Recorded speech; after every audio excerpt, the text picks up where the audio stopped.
እሺ ቤተሰብ በዛሬ ትምህርታችን ደግሞ ስለ ከ ነው የምናየው ስለ ከ እንግዲህ ከፊደል እቺን ትመስላለች ልክ እንደ ሁሉም ፊደላቶች 8 ቤተሰቦችን አብረን እንጽፋለን ማለት ነው ወይንም አሏት ማለት እንችላለን ከ ማለት እንግዲህ ጽፋ አንድ ቋሚ አንድ አግዳሚ አንድ ቋሚ ከዛ እንደዚህ እናረጋታለን ከ ከዛ አንድ ቋሚ አንድ አግዳሚ አንድ ቋሚ አሁንም እንደዚህ እናረጋታለን ኩ አንድ ቋሚ አንድ አግዳሚ አንድ ቋሚ ከዛ እንደዚህ እናረጋትና ኪ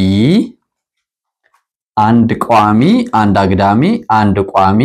ከዛ እቺን እንደዚህ እናረጋትና እቺ ረጅም እናረጋታለን እቺ አጭር ነው የምትሆነው ካ ከዛ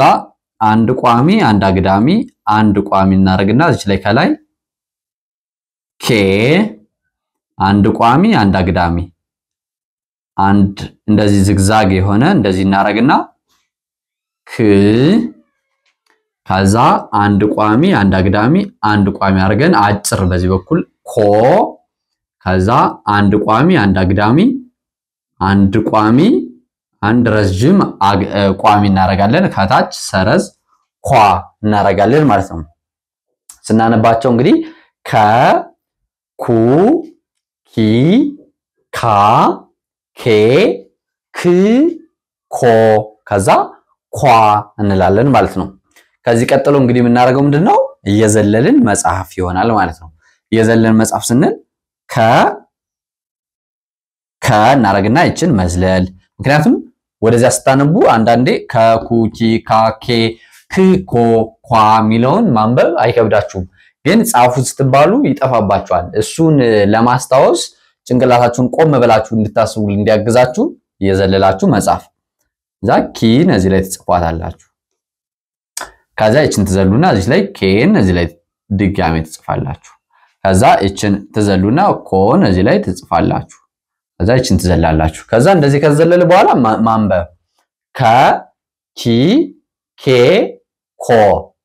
ታራውን እንዳታነቡ ክፍት ስለሆነ የግድ ያስተዋላችሁ መጽሐፍ ማንበብ ይኖርባችኋል ማለት ነው ከዛ ደግሞ በዚህኛው እቺን ባዶ ትተውና እቺን ኩ እቺን ትዘሉና እቺን ካ እቺን ትዘሉና እቺን ክ እቺን ትዘሉና እቺን ኳ ታረጋላችሁ ማለት ነው ስለዚህ አሁን ደግሞ ኩ ካ ክ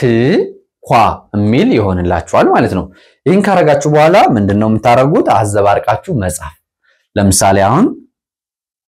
ለምሳሌ 8 ትጽፋላችሁ እስከ 8 ቁጥር ትጽፋላችሁ እንዴት አርጋችሁ ነው ለምሳሌ 1 ላለው እዚህ ላይ ከዚህ ላይ 3 ላለው ከዚህ ላይ 5 ላለው ሆን ብዬ ነው ዝም ብዬ 2 1 ላለው 3 ላለው 5 ላለው 7 ላለው ከዛ ደግሞ ተመልሼ 2 ላለው ሁለት ላለው ዝም ብዬ ለራሴ ነው ቁጥር መስጠው እሺ እስከ 8 ቁጥሮች ደራድራለሁ ከዛ እዚህ ላይ 4 ላለው ከዚህ ላይ 6 ላለው እዚህ ላይ 8 ላለው እንደዚህ ብጽፈውስ እንደዚህ ታረጉና ከዛ ከስር ለምሳሌ አንደኛ ፊደል ማን ነች ከነች አይደለ ከን ትጽፋላችሁ ከ ያው ከን ጻፋችሁ ሶስተኛ ደግሞ ማን ነች ኪ ከዛ ደግሞ ማን ትጽፋላችሁ አምስተኛዋ ደግሞ ኬ ሰባተኛዋ ኮ ከዛ ሁለተኛዋ ኩ አራተኛዋ ካ ስድስተኛዋ ክ ስምንተኛዋ ኮ ታረጋላችሁ አሁን ምን አረጋችሁት ቁጥሩን ሆን ብላችሁ ነው እንዳትረሱ ነው ከዛ ይሄን እስከ 8 ቁጥሮችን አዘበራርቃችሁ ትጽፋላችሁ አሁን እና አዘበራርቄ ነው ለጻፍኩት አዘበራርቃችሁ ትጽፉና ያንዳንዱን ፊደል ደግሞ መጻፍ ለምሳሌ አንደኛ ፊደል ከ ነው የምትባል ሶስተኛ ፊደል ኪ ነው የምትባል አምስተኛ ፊደል ኬ በፊደሉ በቁጥሩ ማስታወስ ማለት ነው ይሄ በጣም ያግዛችኋል በቁጥሩ ስታስታውሱት ማለት ነው ከዛ እንደዚህ ካረጋችሁ በኋላ ምንድነው የሚቀራችሁ ቃላቶችን ደግሞ እየመሰረታችሁ መሞከር ለምሳሌ ከ በሚለው ከበሮ ማለት ትችላላችሁ ከበሮ ማለት ትችላላችሁ ከደነ ማለትም ትችላላችሁ ከደነ ሁለት ቃል መሰረትኩላችሁ ከዛ ደግሞ በኩ እንግዲህ በከ መሰረት ያለው በኩ ደግሞ ኩንታል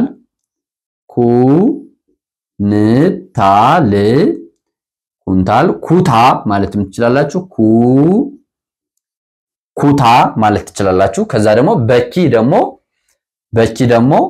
ኪራይ ማለት ትችላላችሁ ኪራይ እኔ ለራሴ አሁን የመጣልኝ ነው መነግራችሁ እናንተ ደግሞ ቁጭ ብላችሁ ስታስቡበት በጣም ብዙዎችን እየመሰረታችሁ ትለማመዳላችሁ ከዛ ኪራይ ካልኩ በኋላ ኪሳራ ማለትም እንችላለን ኪሳራ ማለት ትችላላችሁ በካ ደግሞ ካርታ ወይ ደግሞ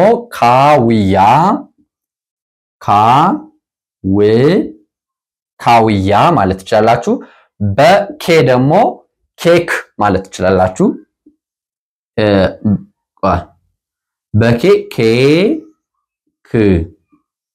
ኬክ ማለት ትችላላችሁ ኬሻ ማለትም ትችላላችሁ ኬሻ ማለት ትችላላችሁ ማለት ነው ከዛ በክ ደግሞ ክንድ ማለት ይቻላል ክንድ ማለት ትችላላችሁ ክፉ ማለትም ይቻላል